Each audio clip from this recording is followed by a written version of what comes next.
What is going on, RotoGrinders? Welcome back to the Sports Card Grinders show here on YouTube. We're going to be talking sports cards. That's not like an ironically titled name. We're talking sports cards today, bringing back the usual suspects, and somebody making their debut as well. If you guys can check the box there, you can kind of figure out who it is. Batting first, leading off, old reliable, returning champion, Simon. What's going on, dude? How are things in your world? Hey, Dean. Glad to be on. Glad to have Chop on, debuting this week. He's been pretty heavy in the RG Discord in the Sports Card channel talking about his cards, and it's cool to have him on the show this week.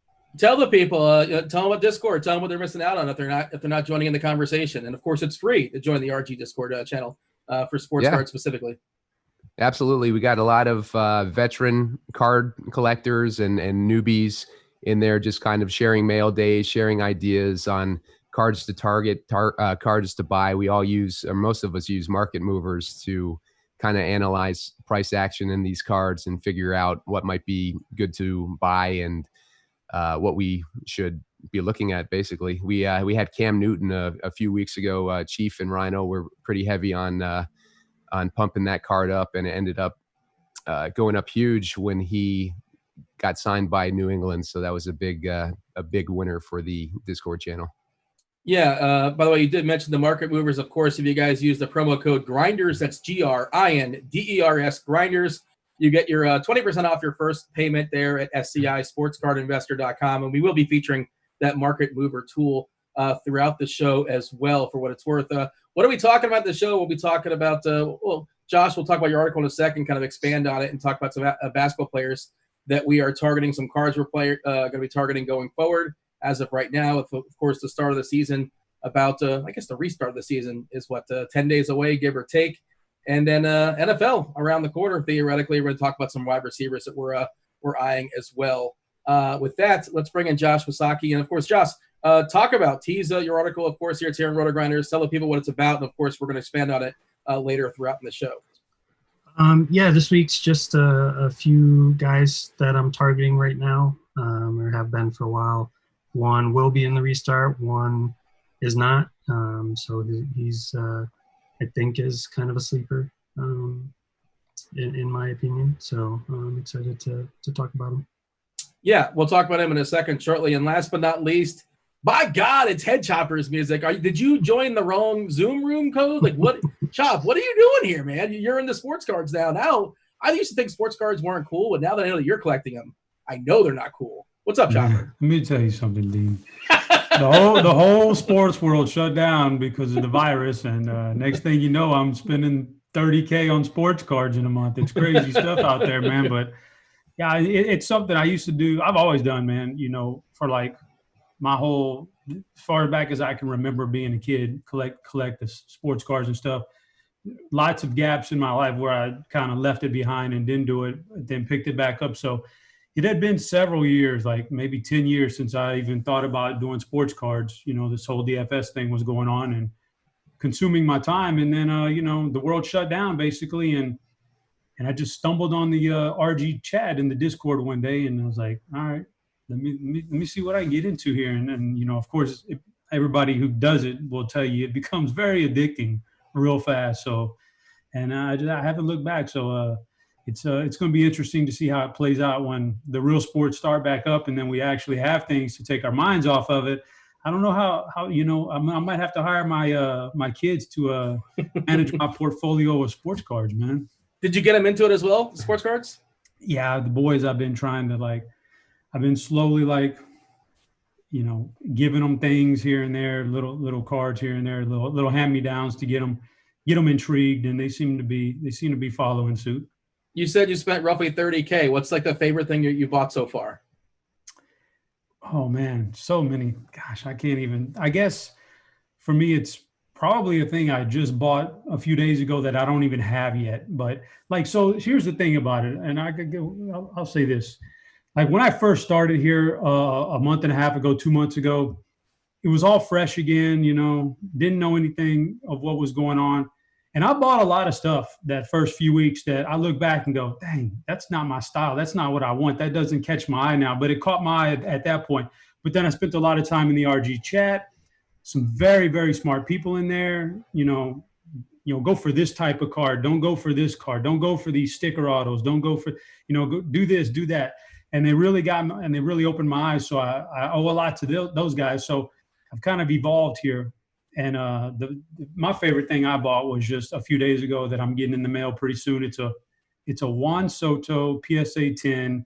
It's a green. It's his rookie from one of the good sets. It's got his autograph on it, and Soto has, for my money, the best autograph of anybody I've seen so far. I mean, he really, it's phenomenal what he does with his autograph. It's pretty. And, very pretty. He takes a lot of time with it. And then it's got him to where he's turned in a position. You can clearly see his number 22 stand out on his jersey. And then right below it, it's the card thing is 22 out of 199. So it's just everything works out great on that card. That's probably my favorite thing I've bought so far. Does the card by chance catch him in mid like crotch grab? Because that would I think that would add the value, because that's his move, right? That's his move, but it's his move. And I know we're not talking about Soto, but it's interesting that we could, I'm sure we're going to talk about a lot of these baseball guys. Like baseball is like every week there's a new guy now. It's Wander Franco one week. Let's spend all the money on Franco. Then the next week, this week it's Luis Roberts, right? Yeah. Like, spend everything on Roberts. Juan Soto is younger than all those guys. Like, it's amazing, and he's already won a World Series, and how good he is. So Soto's my guy, man. I do want to mention, if you guys are watching on YouTube, feel free to like and subscribe. We got a lot of great interaction in our last video. We much appreciate the comments down there. Like, subscribe, tell us what you want us to see us talk about in future shows, and feel free to comment on what we're talking about as far as this show. That said, Chop, you didn't look at the rundown. We're not talking a lot of baseball. Just a heads up. Feel free to chime in. I threw mine in there. I got it in there. We certainly can. I'm sure, but week by week, that's how it's going to go down. But we're mostly focusing on basketball and football. Specifically, let's start with Josh Wasaki as far as your article. Expand on your thoughts as far as the article, and then we want to talk about Zion specifically, which, of course, is a sensitive subject. He left the bubble for a family emergency. And of course, obviously, he's one of those cards out there that everybody wants. And myself, I may or may not have, wagered real life American dollars on the Pelicans to finish in the 8th spot and get the playoff spot. So, I certainly hope his family's great. I hope everybody's well. I also hope that he comes back and the Pelicans make that 8th spot. So, what can you tell us, Josh, as far as this Zion situation with New Orleans? I guess a lot of it's just speculation at this point. Yeah, when that headline popped up on my phone, I was like, oh no, that's very suboptimal for the Pelicans and the card market and just everybody involved. But I find it hard to believe them not figuring out how to get them back by the start of real games. And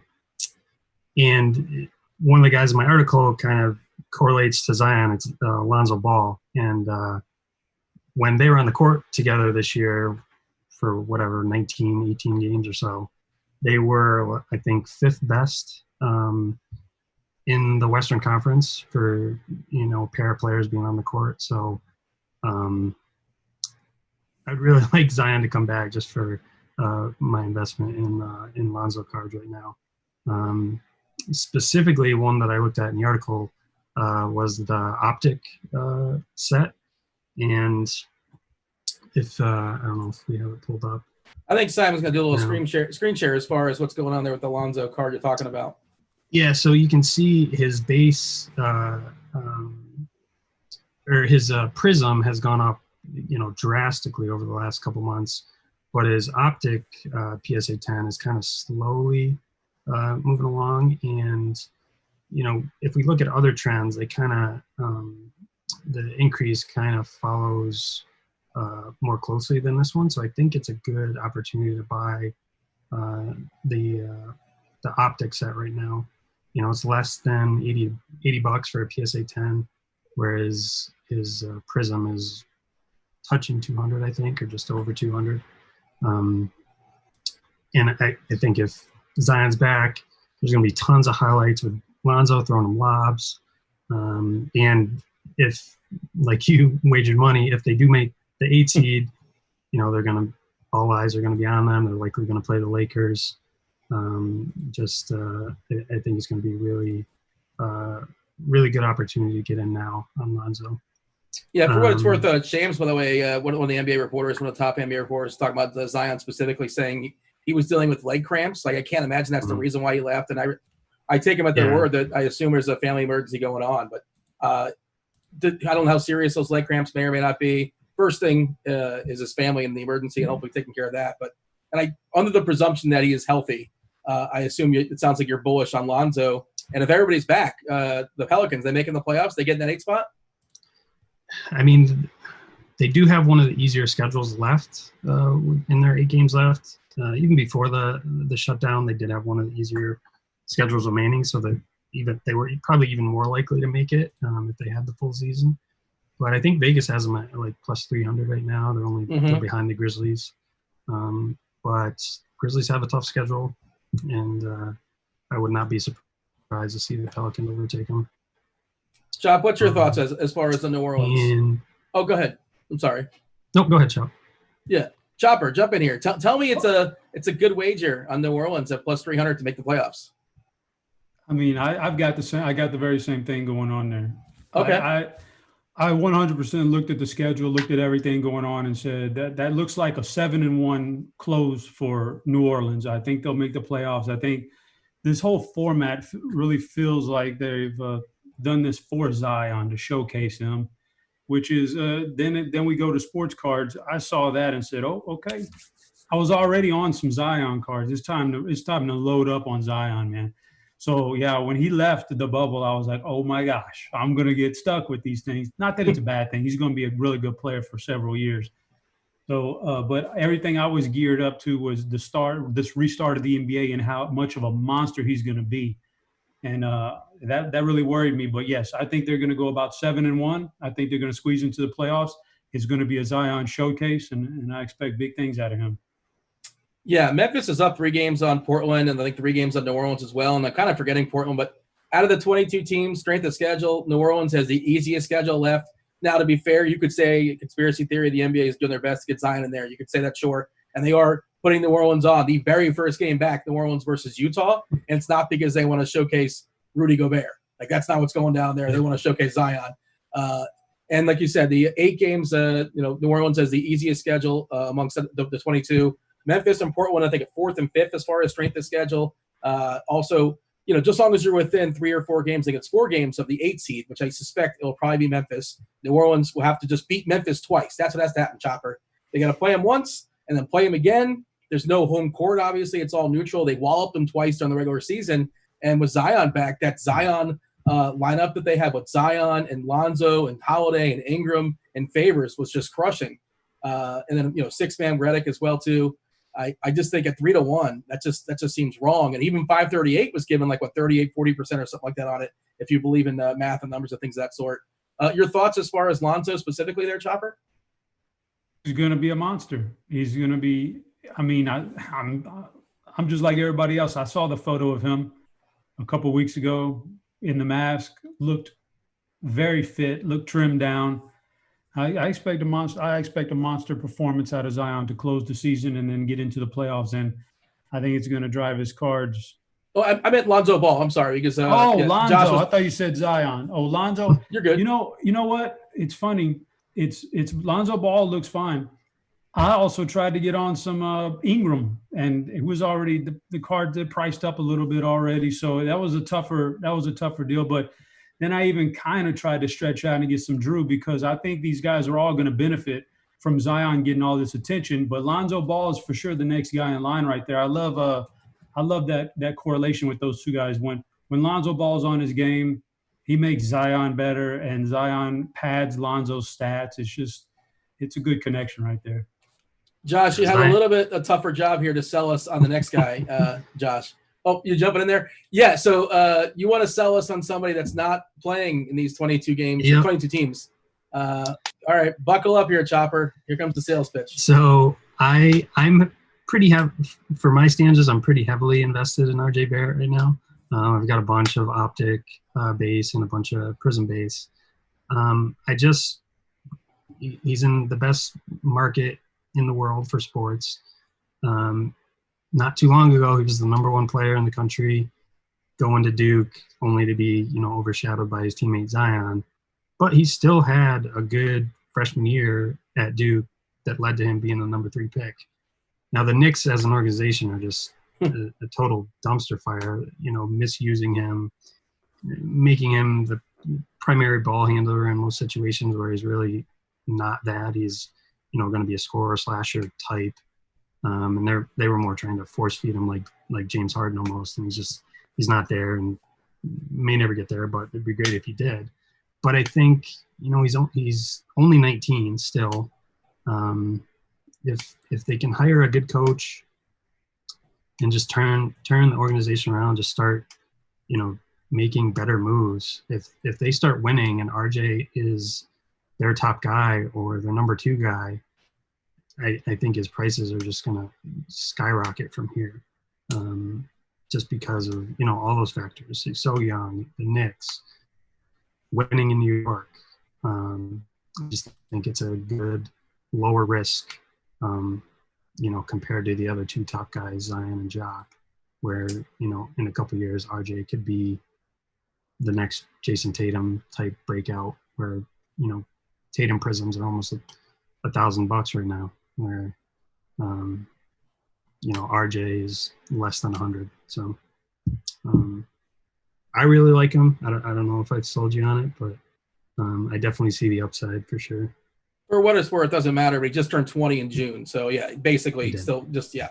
His whole rookie season, he was 19. So, yeah. Chopper, are you sold? There's a lot of good points in there. It's a nice way of letting him down. There is, as far as I'm way underweight on him, and it's not intentional. It's just that you really literally can't collect everybody. I mean, you have to kind of draw a line somewhere. I think when he first came in, I probably had the wrong notion of him. Watching him from a DFS perspective, I didn't particularly care for him this his rookie year, up until the lockdown. So he didn't stand out to me.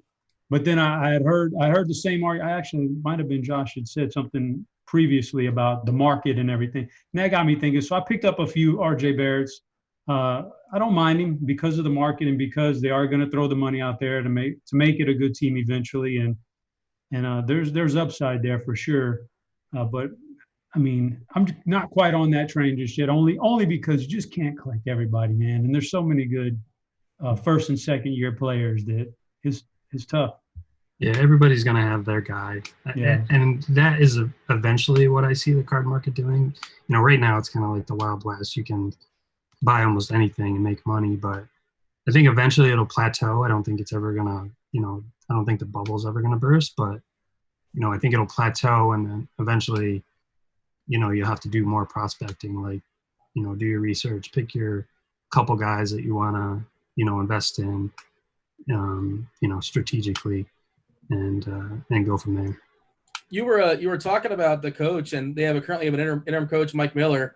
There is strong speculation that the coach is going to be Tom Thibodeau, and Chop reference from a DFS perspective, and we love Tom Thibodeau from a DFS perspective. I don't know if the players love him because he's known for running his players into the ground and having a hoarse voice. The hoarse voice doesn't matter, but if he gives like RJ Barrett like 38 minutes a game, right? I mean, Chop, that would be interesting, right? And I know that sounds completely absurd, but that's what he did to his key guys in the past. Yeah, the way the sports card market correlates with DFS is pretty amazing. So we draw a lot of attention. RJ Barrett would draw a lot of attention when that happens. When that happens next year, thus it'll be attention grabbing in the sports card market also. So you got to look for those things in the offseason. And if the Knicks go out and hire a guy like that, you got to jump on it.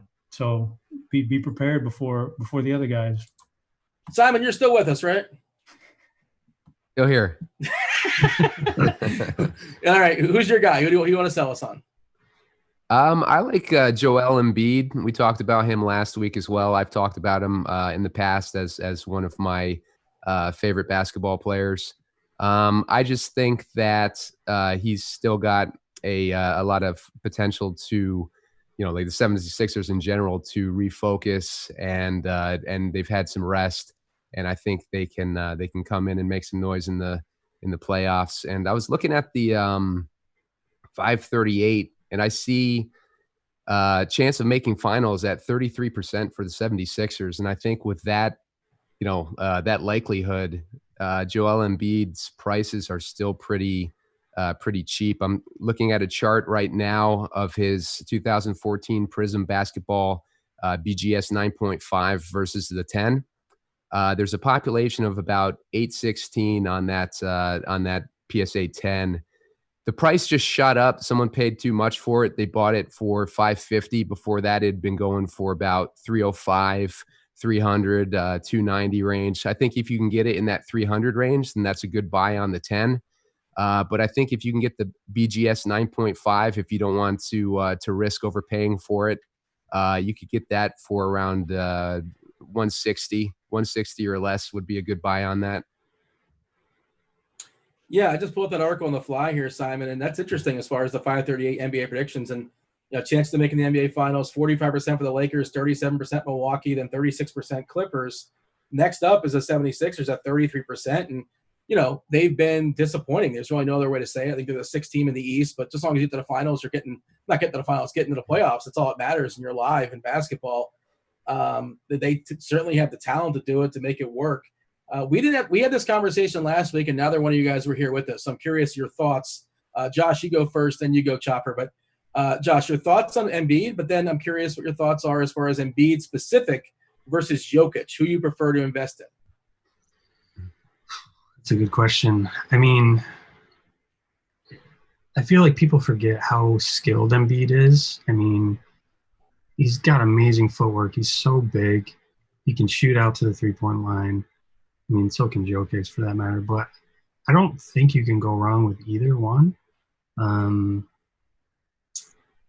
would probably lean more towards Jokic right now, just because of the highlights and the passing. I think might lead to a little more popularity with him. But I like both for sure. I wouldn't knock anybody for investing in Embiid. How about yourself, just because Chop? of how skilled he is. Chop, who's coming out of the East? Is it Philadelphia? No, I don't think so. I wouldn't mind it if they did, but I mean, I guess we don't really know how everybody's going to respond to the restart. But I would still think it's Milwaukee as a heavy favorite, and I think the dark horse is Boston. Yeah. What about Embiid versus Jokic? What do you have for me? I'd go Embiid right there for a lot of the same reasons Josh said. I'm not heavily invested in either one of the guys, but Embiid definitely carries the bigger personality. So the off the court thing, maybe eventually he gets to be like the Shaq of his generation off the court. So I think there's a lot of upside in that, and I like his game. As long as he stays healthy, he can be a dominator. So. And he's, in Philadelphia is probably a better market than Denver.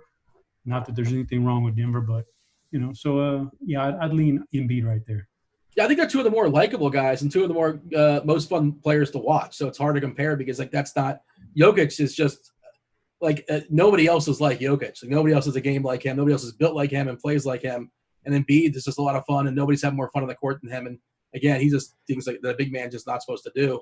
He's also a guy that learned basketball really late in his life, if I'm not mistaken. So maybe he's still going to start improving on his skills. But you can also argue a cleaner route in the East to get to the finals as opposed to Jokic in the West. By the way, Chop, I'm not sure if you know about this, but the Rockets, your Houston Rockets, 12% chance of making the finals. Is that too high or too low, or is that about right? It's considering the competition in the West, that's about right. Now, I have some Westbrook and I have some Harden. That's just personal thing. If they do really well, then maybe I can flip some of that. But they got a really tough. They probably have to face the Lakers in one round, and then the next round the Clippers, and then you probably get the Bucks. That's a really tough road. But I think a slimmed down Harden and Westbrook with some chance to practice together here they could surprise some people. You also buried the lead. They added Luke Richard and Mamute. So there you go. A stopper. Seriously though, Dean, they transitioned into the small ball, and they didn't have Eric Gordon at the time either. So they're going to be deep with with smaller guys. It's going to be a very interesting thing. Is he going to get much run though? For real? Like, I mean, I know they've been playing Tucker at the 5, but he's going to play some run, right? He's going to play. He just makes them deeper and less tired later in the games. He's a very good defensive player and obviously can hit 3-pointers and drive to the basket. He's going to be a crucial piece to the puzzle. Hey, one of the reasons why Houston only has a 12% chance of making the playoffs there in the West, Chop, is because of one of the players you want to talk about. Who's that? Yeah, I want to talk about Kawhi. I put down his, 2012 PSA 10. You can see it up there now. Like, I only put that down to – it's one of the trends in the market right now is you look at certain players and certain cards and, like, they just – man, they go up like they double or even triple sometimes in a very short – like Kawhi, I think I was looking at this thing a couple weeks ago, this particular card for a couple grand. Whatever. Like I looked the other day and it's up to like $3,000. I tried to grab one last night, this PSA 2012 Panini Prism, and it's $3,400. And so I'm trying to buy the base, the raw silvers or the raw cards, and those things are through the roof. And all the bids I got set are just drastically I thought they were in line with what selling price, and then you go look at it later and realize you got outbid by $200. So this card's moving, but he's one of the guys. This is one of the teams. This is the team I think is going to win it all. So I'm speculating on this team in general. And if you can't get your hands on Kawhi Leonard, this 2012, this expensive stuff, one thing I've done is I'm picking up Paul George, Kawhi Leonard, nice stuff in LA Clippers uniform. I got some National Treasure stuff. I don't know if it was one of my mail things that I was going to show later, but really nice National Treasure stuff in Clippers uniforms, just really nice inserts and stuff. And hopefully if they start to win, things like that will fly off the shelf because not everybody can afford those $3,500 rookies like that. Not everybody's a baller like Headchopper. Everybody, not all of us can win the Million Maker, Chopper. I've just about spent it on cards. You know what? I hope part of that is Simon, charging you a little bit extra tax because you bought some cards off Simon, haven't you? He sent me some football packs to open when, about a month and a half ago. It was something I wanted to get them anyway. I was going to get them anyway. And I mean, I got them from him and because I wanted to open them with my boys and have some fun with it. How'd that work out? Yeah, it was fun. We got some good cards out of it, and I think it was very intriguing for me. Let them open up a pack at a time, take turns on it, and we had some fun with it.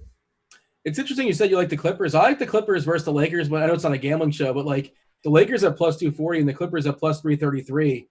I don't understand those numbers. I feel like they're basically a coin toss. I don't know why the Lakers number is that much stronger. So I like the Clippers side as well, too. Josh, your take as far as Kawhi. He's a super fun guy. People love him. If he wins another title, 3 different teams, he'll likely be the Finals MVP. His cards are probably never going to go down. It'll be a good long-term hold if you can, get in the market or get in the price point that you want for Kawhi. Yeah, I don't think you can go wrong with Kawhi cards. Yeah. Yeah. So, we did want to mention before we move on and talk about some wide receivers. Simon, you want to talk about this? We all can talk about this. LeBron James's card sold for, Simon, I believe this is a record $1.8 million. And not just that, but he chimed in on the Instagram talking about how he might have a couple himself. Yeah, Saki actually pointed this out. Okay. The card recently sold for 1.8 million, which was a record. And LeBron actually commented on it. He said, guess who else has 2 of those exact ones? So LeBron's got a couple of his own RPA rookie cards. This one, the one that sold for 1.8 million, I believe was a BGS 9.5. And I think there was only 2 of those graded ones in existence. So LeBron probably has them raw, but it's pretty cool to see him commenting on the card market. Yeah, and I saw Joe Ingles joking about it, saying like Joe Ingles was talking about how he's got a couple cards that are just as worth $1.8 million as well. The NBA's the best trash talker, talking trash to LeBron's cards. Chop, I assume there's 23 out there, Chopper. I assume you have a couple of those as well with all those Millionaire Makers? I've got no LeBron James stuff in my portfolio. What? I started doing this again here just a couple months ago, and prices are already so high. Like, I mean, I just can't get behind spending that money right now, because I just other thing I'd rather have. I know how good he is, and the cards won't go down, but I don't want to use all my money on just a couple of cards. I want a bunch of cards, I want a bunch of stuff, man. All right. Josh, your thoughts on that? And you're going to say something else as well, so chime in here. Yeah, a couple things. Just, once athletes start, promoting their cards and things like that, or, famous celebrities that have millions of followers on Instagram start showing their collections. I mean, if anybody's worried about a bubble popping, I think this is good news for that. Probably not happening anytime soon. And like Chop said with the LeBron prices, like when I first got back into LeBron's a guy, and he's been since his retirement. But when I first got back into the hobby back in like November, December, I was like, I really wanted his Topps Chrome PSA 10. At that time, they were like less than $2,000. So I'm like, I'm gonna work really hard for the next couple of months, try to flip as much stuff as I can, and pick one up. And now they're like 10 grand. So kind of, missed the boat on that. And just like Chuck was saying, with like the Kawhi card going up 3x in 3 months, or Giannis going up 2x in 3 months. It's just been a crazy couple months, but it leaves room to invest in, other LeBron rookie cards I've purchased, and other sets other than just the top one. So there's room for everybody to get in on it. Yeah, it can only help, right? It can only help with a guy like LeBron James talking about sports cards. It's not going to hurt the industry at all. So there you go. And yeah, obviously, if you don't have $1.8 million, you can't buy that 1 in 23 RPA card. But all the other cards, in theory, will be risen up as well just by the attention given to it. All right, we're going to pivot to football. Specifically, we want to talk some receivers. Simon, open it up. Like, for starters, why are we talking receivers? It's because everybody wants to target quarterbacks. And, hey, maybe the receivers deserve some love? Yeah. Well, the basic theory is old school collectors, they tend to shun other skill positions in football. They tend to focus on quarterbacks. It's quarterback or bust pretty much in NFL. But you got to figure the new influx of investors, new influx of people joining the hobby and collecting cards, they're going to want more than just quarterbacks, because eventually quarterbacks get a little too pricey to target. When you're looking at Drew Lock cards going for close to $300-400 for a raw card, I believe, and that's getting a little bit too pricey. And I think the next level is to go target those wide receivers, because the wide receivers, you can get the pretty flashy wide receivers like DeAndre Hopkins and Odell Beckham. You can get their nice RPA cards for under, like just a few $100. So you can still get really good prices on those cards, and they're pretty desirable players to own, especially when you consider new people coming into the industry. They're not going to follow necessarily those old school rules. It's kind of like MLB used to be the cards to collect for forever, and now it's NBA. So perceptions and traditions in card markets, they change all the time, and I think one of those changes is going to be people are going to start focusing on positions other than quarterback. I got my eye on wide receivers. Well, it's a good thing we have somebody fairly new to the industry on the show to confirm or deny. Chop, do you find yourself leaning towards quarterbacks, or do you like not understand that tradition and saying, well, I want receivers too, and I don't really care what the quote unquote rules are? I would love to just collect a bunch of quarterbacks, but I mean, how many Patrick Mahomes are floating out there, and they're already so expensive? And it's not just Mahomes; it's guys like he said, Drew Lock, but it goes all the way trickle down to everybody. You can't really, if you're just marginally in this and you don't have a ton of extra money laying around, you can't get Dak Prescott or Kyler Murray, or these guys are so expensive. So. I found myself real quick looking at other avenues, and wide receivers were the next thing on my list. You can get some exciting players, fun players, and, they correlate with the quarterback pretty well. And it's the same principle. You want the big stats out of the quarterback. Well, then it's going to happen with his receivers. You want championships, so it's going to happen for him too. If the quarterback wins it, So does the receiver. So I like grabbing some receivers there. Yeah, so Chop, you did have some receivers, specifically Chark, which we'll talk about in a second. We'll talk about your experience as far as Chark, and I believe you were selling them on ComC. And if people aren't aware, what is ComC? So I found that early on, and I know. Eventually, we're going to talk Star Stock here in a minute or what have you, but they're basically the same thing. These things are great, man. These places I think are great. Like, you can buy cards, and you buy them from ComC basically, but ComC is selling them for every other buyer or every other seller like yourself. You know, anybody out there who wants to sell, they're selling them for you. You don't have to get them shipped right away. You can build up a whole pile of cards before you get them shipped. Or if you're just into flipping, you keep them on the site so that you can flip them and you don't have to worry about any shipping at all. They take care of all that stuff. The fees are lower. You don't have to worry about the packaging up of the cards and all that other. It's pretty straightforward. You should get on there on one of those sites and check it out. It's pretty cool. But yeah, I just picked up there's several guys I'm targeting, and one of them just happened to be one day I was like, it's this wormhole, man. Like you go down one guy and you start to dig into, like, Simon loves Deontay Johnson. You start digging into Deontay, and then that's great. And then all of a sudden you hear there's something floating in the air, and you hear a name, and you go, oh, Terry McLaurin. Yeah, he's going to blow up too. Let me go down there and get all the Terry McLaurins. Like, you can do it with like dozens of guys. I just happened one day to be on DJ Shark. I was like, had a great rookie year. You know, I expect some big things out of him. So I bought a bunch of his cards on ComC, and I immediately priced them up to like 2.5 times what I bought them for.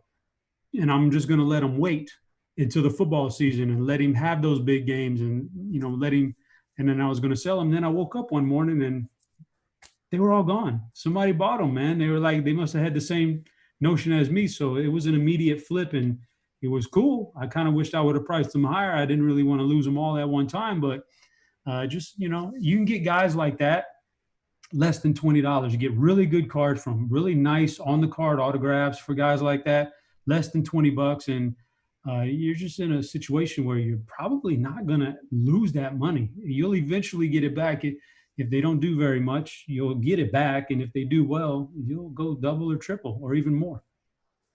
Josh, talk about your experience with ComC, or expand on what they do. And I guess for the most part, I guess obviously you can get the cards from them, but it's a long process, which maybe we'll talk about later. Maybe too long of a process. But do you have to have a certain like perspective, like being okay with just never seeing the card? It's just like a stock essentially, where you own it, but just like in paper only. Pros and cons, basically, of using ComC. I mean, some of the pros, like Chop said, you never have to deal with shipping or, you know, handling the inventory on your own. ComC does all of that for you. I know there's a lot of people that just do that. They buy and sell directly on ComC. They never have any of those cards in their possession, and it's profitable. Other guys, you know, buy 100 cards on ComC and wait and just do shipping one time. You save, you know, if you tried to buy 100 single cards on eBay, you would just get murdered on shipping. Yeah. So definitely pros to doing that.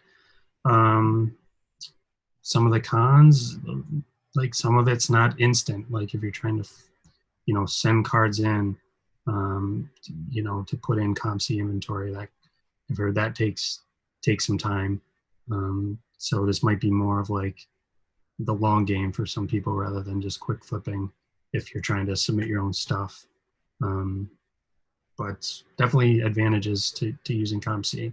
Can certainly make money doing it. All right, Simon, you know, Chopper kind of sets you up. Before you give your take as far as Deontay Johnson, which I imagine is going to be positive, give your thoughts as far as DJ Chark. DJ Chark, I like him too. I think you can get his Contenders Optic autograph cards for pretty cheap. I see one that went for $5.50, which is ridiculous. I see a $39.99, $49.99. Those are a little on the pricey end. I'd want to target it probably probably under $30 or so. But if you look at auctions and best offers and stuff like that, you can find recent sales for the cheaper range, like $11. And it's kind of the Wild West when it comes to those wide receiver, especially contender optic autograph cards. I had the same experience with those Deontay Johnson cards. I'm pretty much targeting those under $20 whenever I can see them. I try to scoop them up. And I probably have, I think I've got about 3 of them already. I just sent one in to get graded at PSA. So, just trying to accumulate.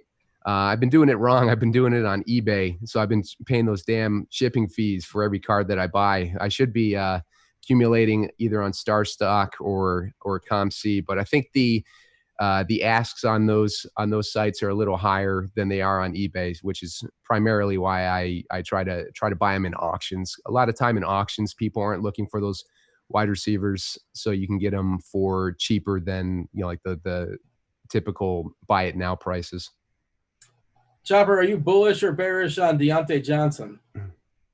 I have to be honest. Whenever we first started this thing, he wasn't even on my radar. And then Simon and a couple other guys kept popping up in chat talking about Deontay. Look at this Deontay I got. I was like, Deontay, and I dug in. I was like, you know what? That might not be bad. That might not be a bad investment. He and not to mention, for some reason, certain guys have their patches are just better than everybody else's when you get them. And Deontay, for some reason, has these colorful Pittsburgh Steelers patches, and so they sold me on him pretty quick, and I don't mind that at all. Chopper, you're gonna love this because I just pulled this up on the fly and it just works out perfectly. Houston Texans fan, of course, you lost Hopkins. He was replaced by. Yeah, I'm not a Texans fan though, but go on. You're a Cowboys fan. That's right. Yeah. Oh, never mind. Okay, so we'll still play along. Why not? But so I fired up playerprofiler.com and talking about the closest comp for Deontay Johnson. And it's this is not, well, I mean, maybe depending on the year, I suppose. Randall Cobb is the guy. Does that make you excited or not excited? For me personally, I'm not worried about that. I think Simon is onto something when he says Roethlisberger is a great quarterback, and he's got another run in him. And what is it like? Those number 2 wide receivers in that Pittsburgh system always just perform really well. Huge. You want to add to that, Simon? Yeah, no, I mean, we've seen Mike Wallace come out of there. We've seen, obviously, Antonio Brown, Juju Smith-Schuster. Back in the day, Hines Ward, just Ben has made so many stars out of these wide receivers. And Deontay gelled well with a scrap heap last year. And Juju couldn't do anything with those quarterbacks, but Deontay was putting up numbers towards the end of the year.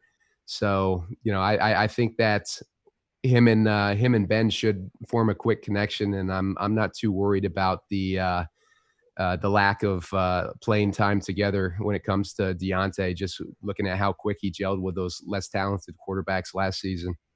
Yeah, it feels like the dip from Roethlisberger to Mason Rudolph or Devlin Hodges is really, really drastic. And for sure, the value of Deontay Johnson, I think, at least in the short term, is tied toward the health of Roethlisberger as well. You had somebody else you wanted to talk about, Simon. I believe it was OBJ. Is that correct? Yeah, Beckham is another guy that you can get relatively cheap. Hang on a sec. I'll call up his one of his cards here. I'm looking at his 2014 National Treasures RPA. There's only been a few sold in the last couple months or so. Those prices went for $400 for a PSA 10 out of 25. That's an RPA of Odell Beckham.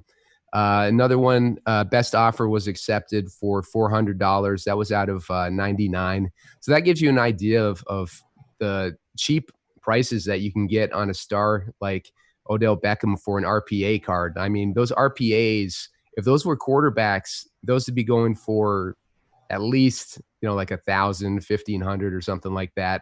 But just because it's a wide receiver, it's these prices are super low. And I'm talking 1,500 for, maybe Drew Lock or someone like that, like a lesser experience or lesser successful quarterback. But I mean, we're talking about Odell Beckham, who a few years ago was one of the top 3 wide receivers in the league. He had a bad season last year. He was hurt.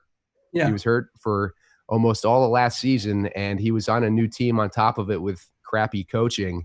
So you put him in the situation he's in this year. He's had a year to play with Baker. He's healthy now. Jarvis Landry is actually coming off of hip surgery, so I don't think that Jarvis Landry is going to be competing as much for targets as he was dominating last year. So I think Beckham he's kind of a sleeper player in general this season. It sounds crazy to say, but especially his cards. If you can get his cards for these relatively cheap prices when you compare them to quarterbacks, then I think that's a pretty good situation.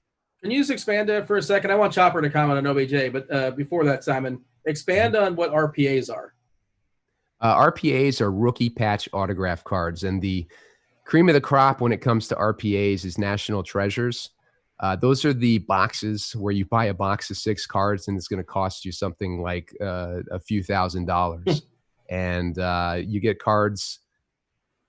Some of the quarterbacks like Kyler Murray and guys like that, they're probably going for tens of thousands of dollars. But these wide receivers are completely overlooked when it comes to National Treasures, especially these RPAs of studs like Odell Beckham and even DeAndre Hopkins. I think to an extent, you can get these really superstars for pretty cheap.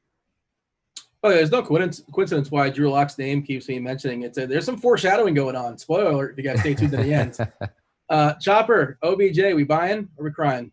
Oh, I mean, I'd buy him. I have a few of him, but I don't. I tend to keep myself since I've gotten back into the market. I've keeping myself into the last 2 years, 3 years, maybe at most. I don't like to venture 6 years back. To me, the cards just don't look as good, and you better get you a PSA graded card or a BGS if you prefer that, because 6 years of raw cards, flipping hands, going through mail, and you just don't know what you're really getting. So I don't mind it. It's not my wheelhouse. But as far as that player, I expect a big year out of him. I expect a big year out of Cleveland. So I like the acquisition of Odell Beckham. Yeah. All right, we're going to move on in a second. We're going to have Josh talk about star stock. But before we do that, Chop, do you have a guy or two, a receiver or two that you're targeting, that you're buying up right now? There's just so many of them. I mean, I go back and forth like every other day with a new guy I like. But I guess my big one in this offseason getting ready for NFL is Marquis Brown.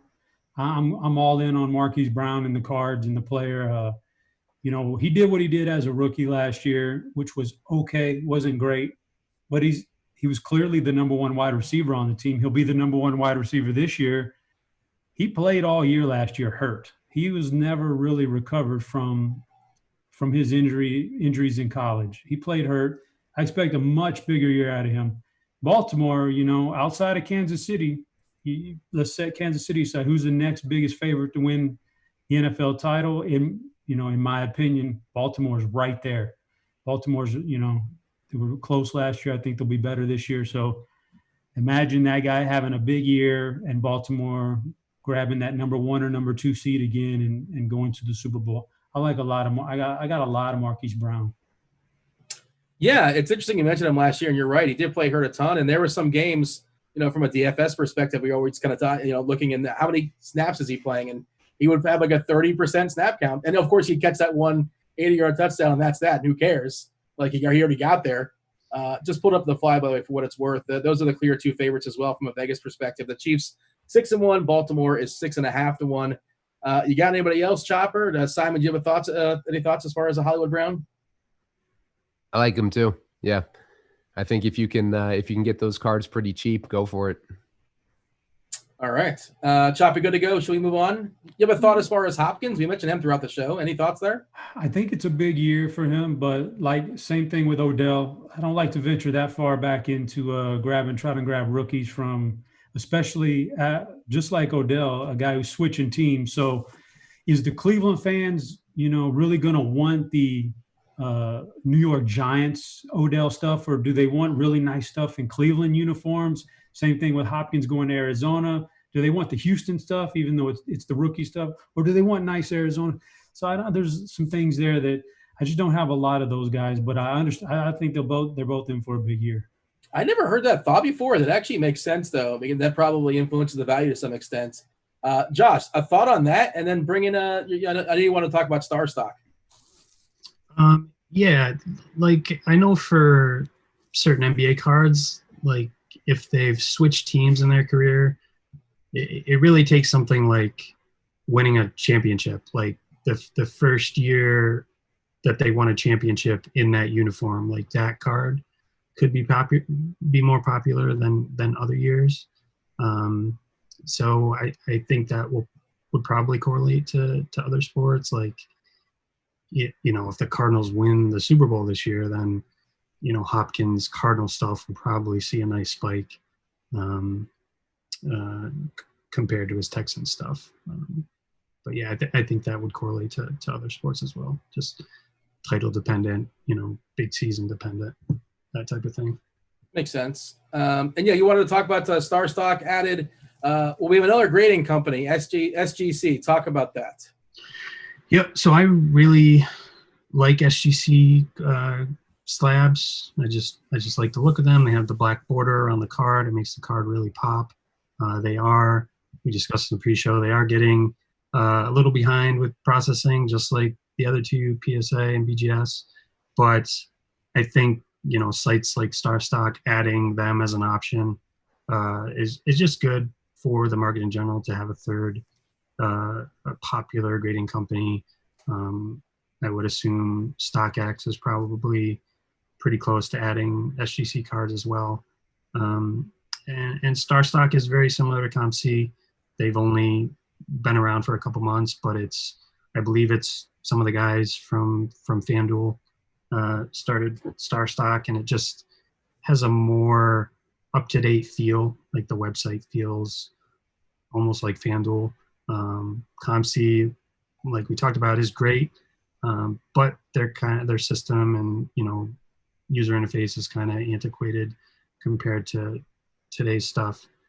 So I'm excited to give them a shot.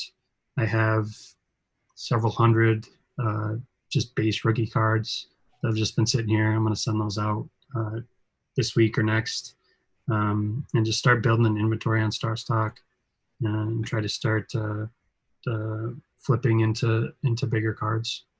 And what are we hearing as far as shipping times there? The graded cards, I think they'll have up within a couple days. Non-graded cards, I've seen some guys say it takes just about a week or a couple weeks at the most. So pretty reasonable. All right, fair enough. We shall move on. And we're going to close out, actually. We're going to show off our cards in a second as far as our mail day. Do want to remind you guys, much appreciate you guys watching. Like, subscribe, the whole deal. Leave a comment. Again, leave comments. Talk about what we were talking about. Expand on that conversation. Tell us what you guys want to hear in a future show. It'll be good times for sure. Once again, use the promo code GRINDERS, GRINDERS, to get 20% off your first subscription payment to sportscardinvestor.com. That is you would get the market mover tool that we've been showing off throughout the show. With that, of course, before we step aside, we want to show Mail Day, a featured card. And, we talked about the foreshadowing. Simon, you're batting first. Who are you showing off? Yeah, I've been making fun of him for almost the whole show, but I just got a 2019 Redemption Drew Lock back. He's a Contenders Optic card that I got a redemption. I bought a redemption card off of eBay not too long ago, a couple months ago. I was waiting on it. Didn't see any movement on Panini when I tried to get it redeemed. And I sent them a strongly worded email recently and got it moving. I saw it going through the system. And then finally this week I saw it traveling. So I got it yesterday in the mail. I opened it up. Card looks great, perfectly centered. At least to me, it looks perfectly centered. The edges and corners look good. It'd be worth actually sending in to get graded, to be honest. But it's in one of those encapsulated cases, so I'm not sure if I want to crack that open and send it in. I'm kind of debating on it, but yeah, it's a nice card, and it's worth a decent amount too.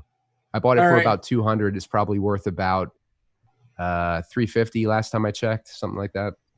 There you go. And you just earlier in the show, you said that's an outrageous price because you can get all these receivers for much cheaper than much more talented. Exactly. So I can sell this card and buy some OBJ National Treasures cards. Let's not give up on Block just yet. He's still young, I suppose. He's still got a chance. Josh, Yeah, you got sure. a pair of cards. Who are you selling to us? Yeah, this was my first PSA sub that has finally come back after about 6 or 7 months. Both cards I pulled myself out of retail product. First one was a Luka rookie out of Threads. It's a Dazzle parallel. Came back at 9. Was a little bummed about that, but the 9 still sells for like 150. But the PSA 10 is like nearly 700.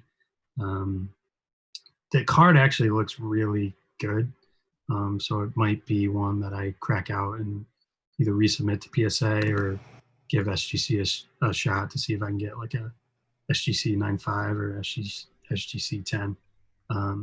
And the other one was a Trey base Donruss. That was I only sent in a few cards, and this Trey card was the one I got back as a PSA 10. And Trey stuff's really hot right now, so it was great timing to get that back right now. Why is he hot? I'm curious because, of course, Atlanta's not a part of the bubble. They're not a part of the 22 teams. Why do people want Trae Young at this point? Like, I understand. I don't know. That's a good question. Okay. I was a little surprised to see him spike so much. I'm probably still gonna hold it, even though it is spiking. I think he's good long term. So I'm not really. I don't need to flip it right now. Fair enough. I found it. I know we don't play along, but I'm going to play along because I found this card just lurking in my house. This is going to date me as well too. Well, I didn't buy it in this current year, but I'm holding it in my hands, but I'm realizing that Devin, our producer, our fabulous producer, is showing it off on the screen share. I found an 84-85 Clyde Drexler star basketball. Chopper, he played for the Houston Rockets. If you're interested, slide into the DMs. I only charge you like 8x market value.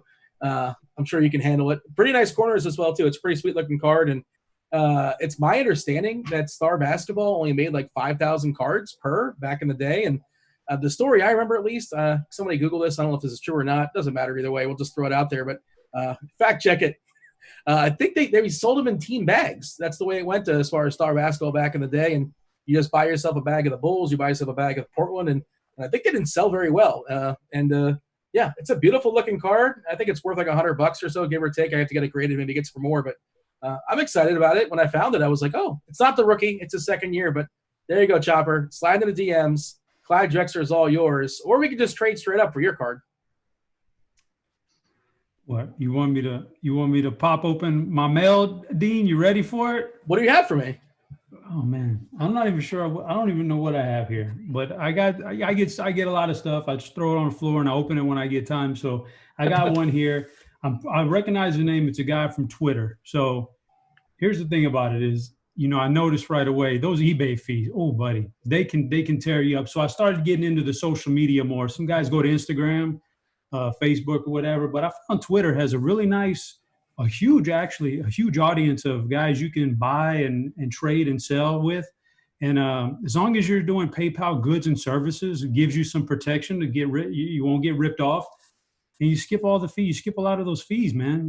So I got a lot of that stuff. I got a package here. First off, Dean, when I'm opening up my mail, you got to wear the gloves these days. I love it. Because you don't want this coronavirus all over the mail, man. I don't know if the mail lady had it or if the guy doing the card had it, so I got the gloves on. To be fair, you were wearing the gloves pre-corona, though. Is that, I would assume. For sure. I don't mess around with all this, ripping the stuff up. I got this handy little knife. I just slice through that real quick and easy like that. Bam. Oh, now let me see what this guy's got. Get that out of the way. So this is not a bad packaging deal. It's just one roll of painter's tape on here, but some guys, they're just ridiculous. They put like 50 pounds of painter's tape all over your cards. I don't know, guys.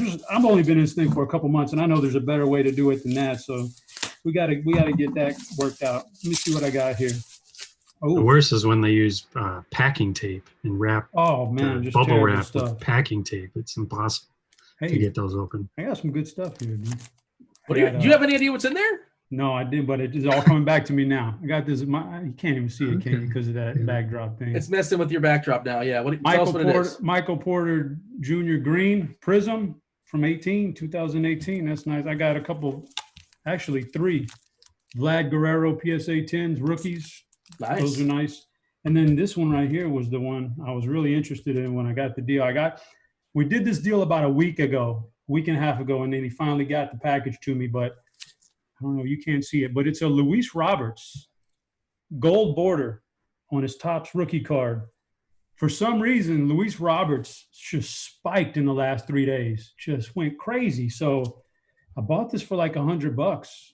I don't know. I'm very curious to see what it would be selling for now, because there's a lot of weird prices going on some of these guys, and I'll be very curious to that. But that one looks really nice from my naked eye right here. So Chopper, he homered in I think a couple times 3 days ago in the intra squad game. I mean, I don't know if that's something that would spike it, but just worth noting that could have been it. I don't know.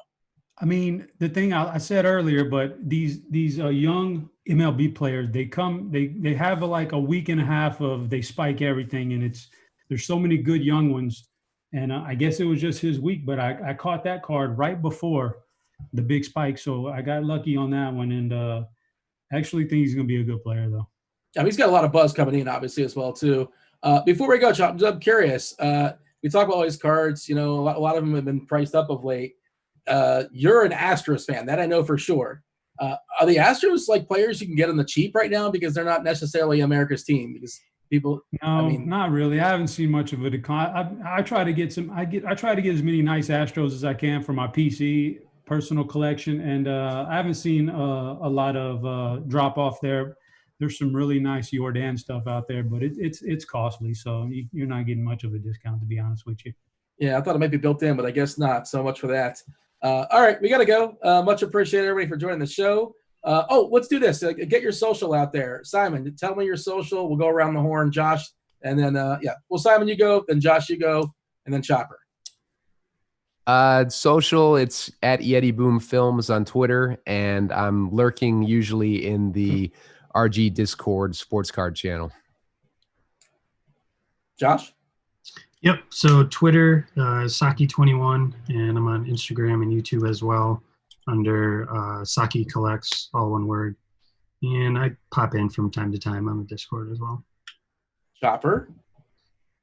So the thing is I got my regular Twitter, you add Headchopper, pretty straightforward. Yeah. But I created another Twitter account just to do the cards, because I love talking cards and I'm following a bunch of people who do cards, buying and selling. So that one is at Chop, CHOPPAH,